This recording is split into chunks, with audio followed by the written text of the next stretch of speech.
What are you working on at the moment? Well, I'm doing various things. I'm writing more poems, but the big project of the present moment is a book of Seamus Heaney's letters, which I started about half a year ago, and I shall be working on for another 3 years at the very least. And how did that come about? Well, I was asked by the Heaney family and by Faber and Faber to do it. I think they liked what I did with Ted Hughes's letters, and thought that I would catch the spirit of Seamus in the way that I hope I caught Ted's.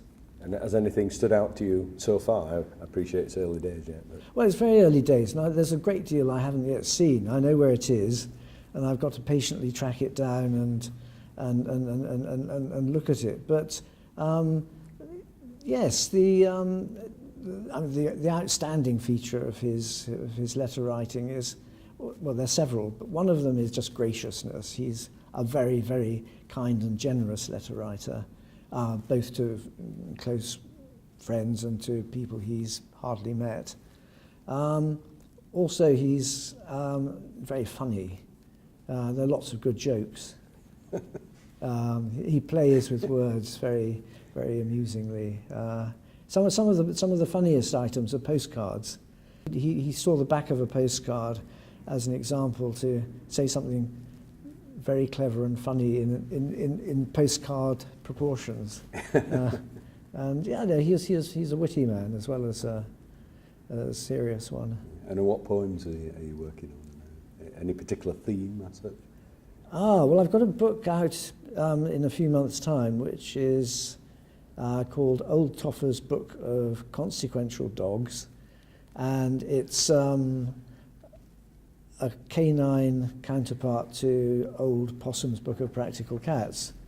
And I wouldn't have thought of doing it had not somebody from the T.S. Eliot estate come to me and suggested it, put it in my mind. I see. And are we talking about, here's a Springer Spaniel story, here's a Border Collie not exactly story, like that. I went for sort of the anthropomorphization of dogs rather than their particular breeds. However, every dog in the book is breed specific. You know, one of the first poems in the book is about a philosophical foxhound, and there's another one who's a dog detective, who's a beagle, and